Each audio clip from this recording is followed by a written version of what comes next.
This is Will Nunziata, New York City-based director and creator of theater, television, and film. And today I am thrilled to be speaking with the acclaimed performance artist and producer, the one and only Celestina Billington. But before we get to our interview, here is a sneak peek at Celestina's incredible talent. I've got an eagle in my heart. An eagle in my heart. Feeble needles in the hearts of many. I won't fall apart. But sometimes we feel safest in the dark. Safest in the dark. The darkest part is watching us without favoring us. We show no fear, we walk these streets with care when there's no one there to save us walking, to save us talking.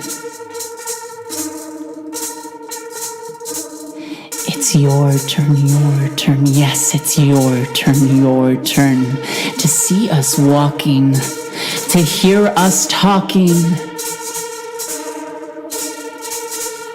You people are being enslaved. Don't you notice why we became this way? Don't you focus on how we can break these chains? Yes, we can break these chains. We will break these chains.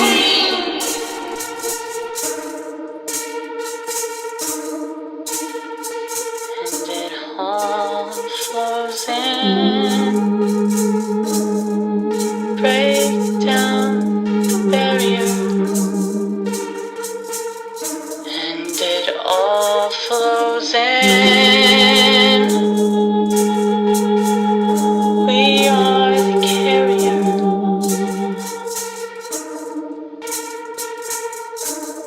We are the love. We are the light.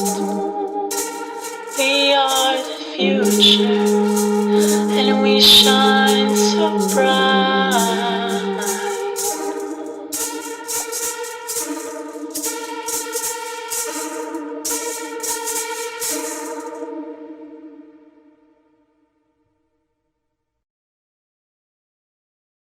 Well, hello, Celestina. How are you?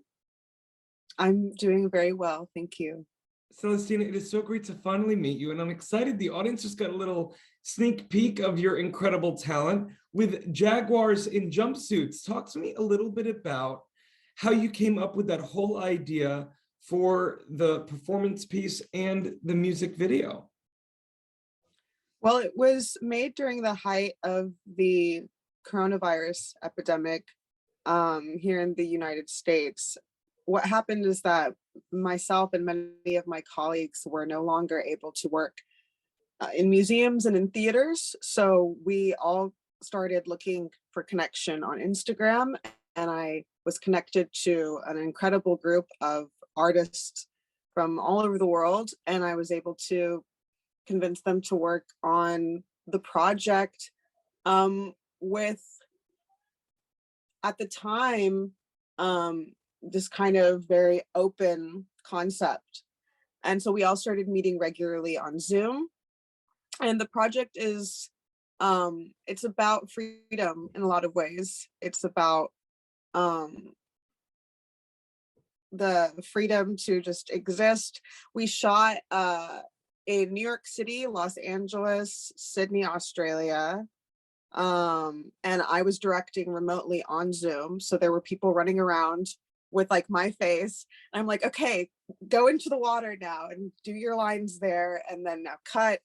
So it was a very exciting process because normally I would be in the space with actors and performers to direct them in person.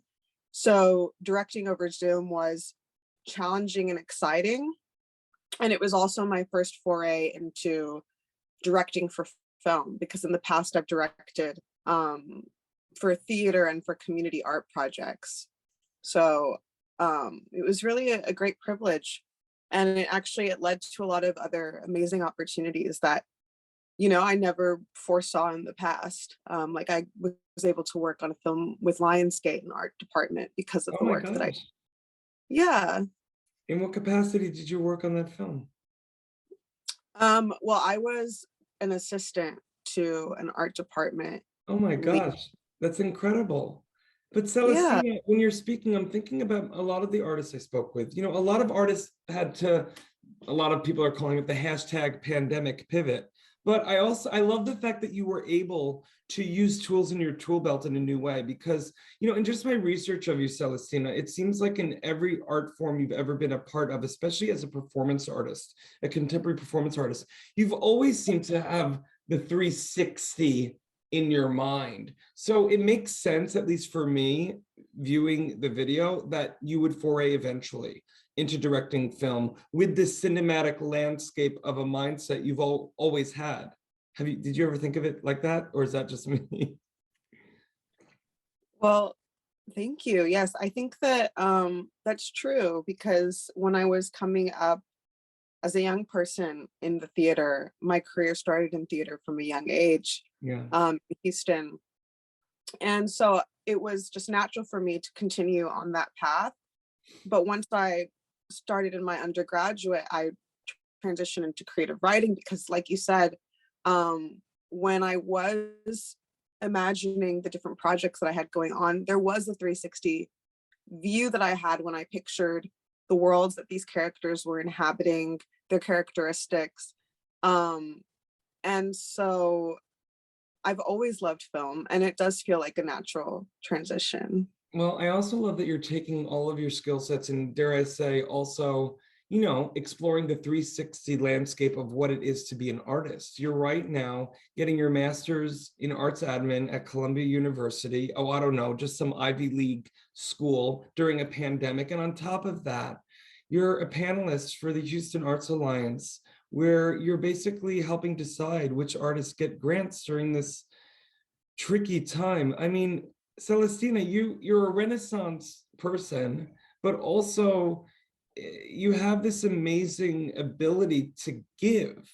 Has that always been a part of your personhood in terms of the art that you knew you always wanted to create, that there was some sort of, I don't want to say altruistic, but some sort of always having a greater message beyond you? Definitely. I think that for me, in the world that we live in today, there's so much divisiveness, and I've always seen art as a way of crossing borders, breaking down the walls and the boundaries consensually. And it's a way to get people to see the world differently, in a way to I think incite people to action. And that's why I'm an artist. I have a very idealistic spirit, I think. Even though, living in New York City, I feel like sometimes I put forth the sort of more nihilistic personality, and like I joke around a lot, and I'm like, oh, yeah, what, I don't care about stuff. I'm too cool. But deep in my heart, and quite obviously through my work, I care deeply for other people, and I have a lot of compassion, and I want to see people not only moved by the work that I make, but able to be a part of it, and not just through their reactions, but through their participation. I studied really closely at the University of Houston with the ethnographer Carl Lindahl, and it was through him that I learned how to incorporate members from marginalized communities into my practice. Um, and I do that Incredible. for the exact reasons I just listed. That's incredible, Celestina. Well, listen, before I go to my final question, I want to let our audience know, for more on the amazing Celestina, you could read more about her right below this video.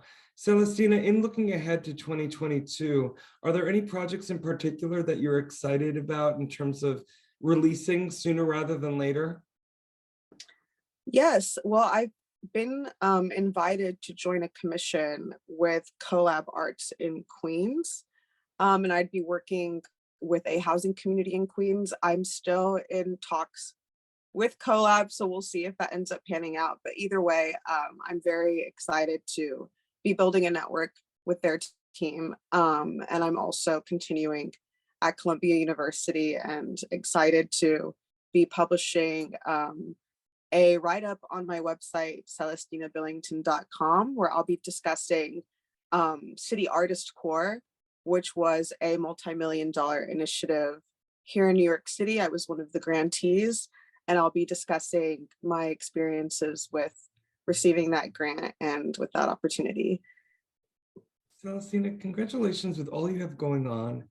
You know, you obviously were able to step into your power during this time when it's been tough for many artists, but not only with you as an artist stepping into your power, but going into a place of power to give other opportunities for other artists. And, you know, I think about you joining FENIX360 and all of the artists that I'm thinking about, you know, especially those who are, you know, dancers and other contemporary performing artists, and just thinking about the opportunities that you're now going to have to collaborate with more artists all around the world. I'm very excited for you, but also you're just an amazing person. So I'm excited to see your star continue to rise in every single aspect of the arts that, you know, you're involved with.